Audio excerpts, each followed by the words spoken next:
All right, guys. We got another request today on the topic. So, but first, let me give you a little background. One, if the camera goes blurry, I'm sorry. We just got to deal with it.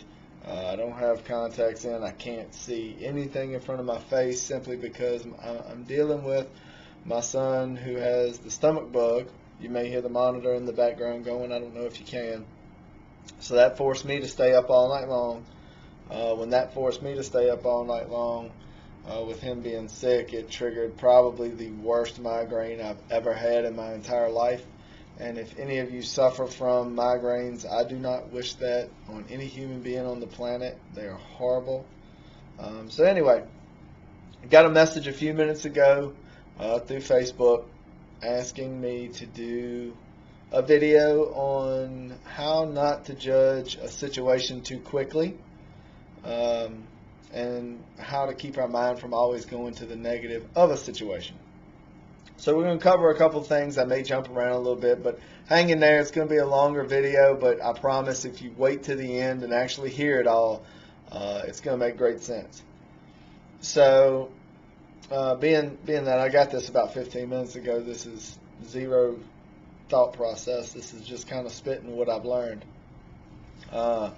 In the 1850s or the 1890s, I can't remember which, there was a gentleman named Ivan Pavlov. You may have heard the term Pavlov's dogs before, and he did a study on why dogs salivate one time. And what he noticed was that every time he came into the room, whether he had food or not, his dogs would start to salivate profusely. And they had mentally associated him with food. So he wanted to see if he could take that to sounds or other items, and he started using a whistle, and then he noticed that every time, or it might have been a bell, every time he blew the whistle or rang the bell, the dog's mouths would start to water. Your mind does this every day. You mentally associate things with decisions, or you mentally associate things with outcome.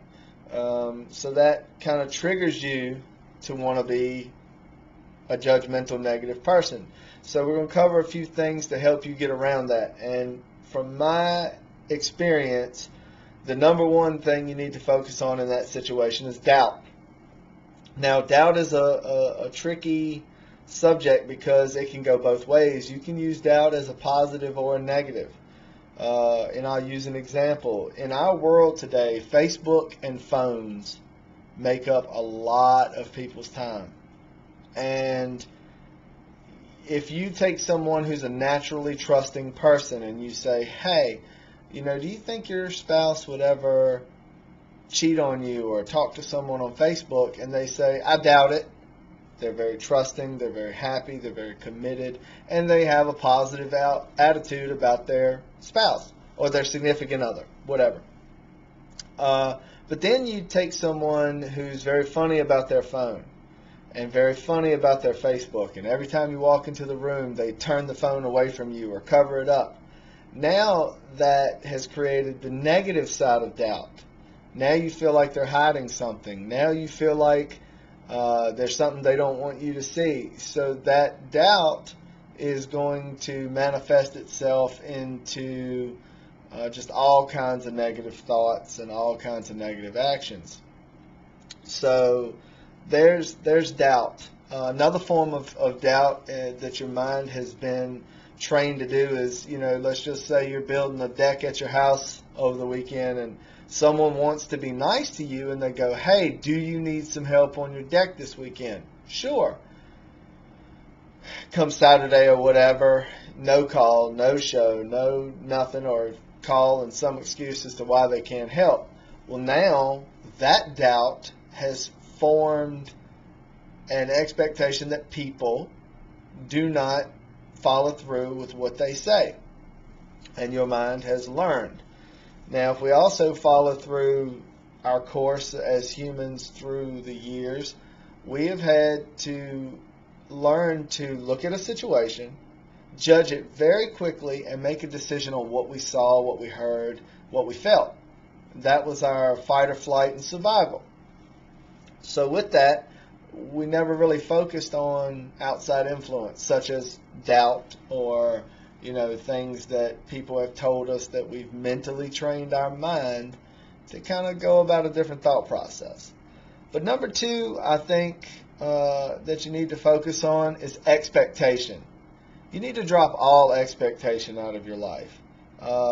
And just bear with me because I'm going to say a couple things that might make some people blush, but it's necessary for anyone in a committed relationship or in anything. When you have expectation in your mind, let's just use this as an example. When a woman is getting ready to go to work, and she asked her husband, who's off that day, to clean the house. The expectation has been created right there. She cleans to this level usually, and he cleans to this level. And now she expects that cleaning job to be at her level. So if she comes home and she finds out that, he washed clothes and he put all the dishes in the sink but didn't wash them, or he swept the floor and didn't mop it, or, just many other things. Now she expected one thing. She had this vision of walking in and rays of sunshine just beaming down through her ultimate clean house, and her being able to just lay on the couch and relax for the whole rest of the day and do nothing.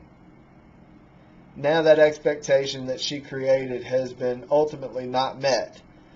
And that creates this resentment level, and that creates this agitation level, and that agitation will ultimately lead to an argument. Now the man, bless his heart, dumb as a box of potatoes when it comes to a woman's expectations, he just can't understand the choice. But now we're going to reverse that role. Okay, a man feeling a little frisky, and his wife's at work, he says, "Ooh, I'm going to clean the house so that I might get lucky this evening." Well, now he's created an expectation, not knowing all the variables. So now he goes and he does all this extra work to him. He cleans and does the dishes and cleans the toilet, mops the floor. I mean, the house actually is that big ray of sunshine that the wife wanted.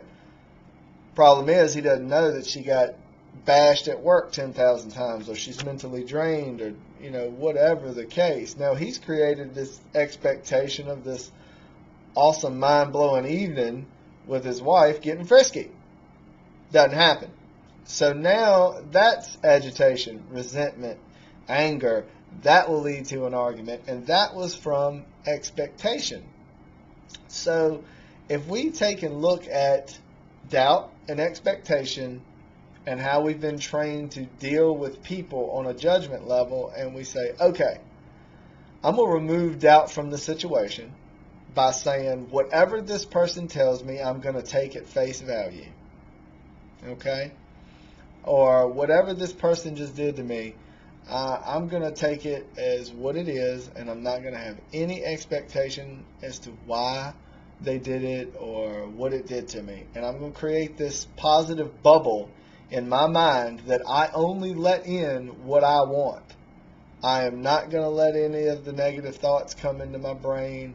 And if you start to remove that expectation and doubt, you really start to kind of understand and accept what is going on in that exact moment.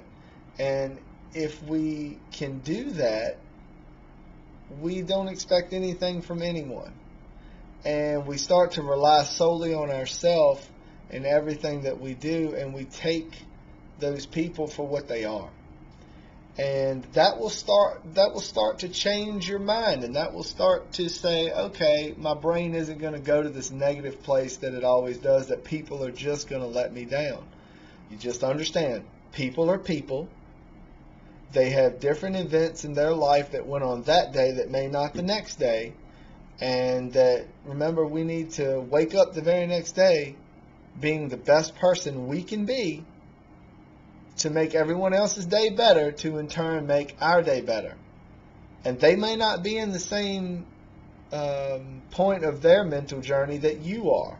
Or they may have been there, and then all of a sudden something catastrophic happened and they failed, and it threw them back 6 months, and now they're on the rebuild again. Don't judge them for that.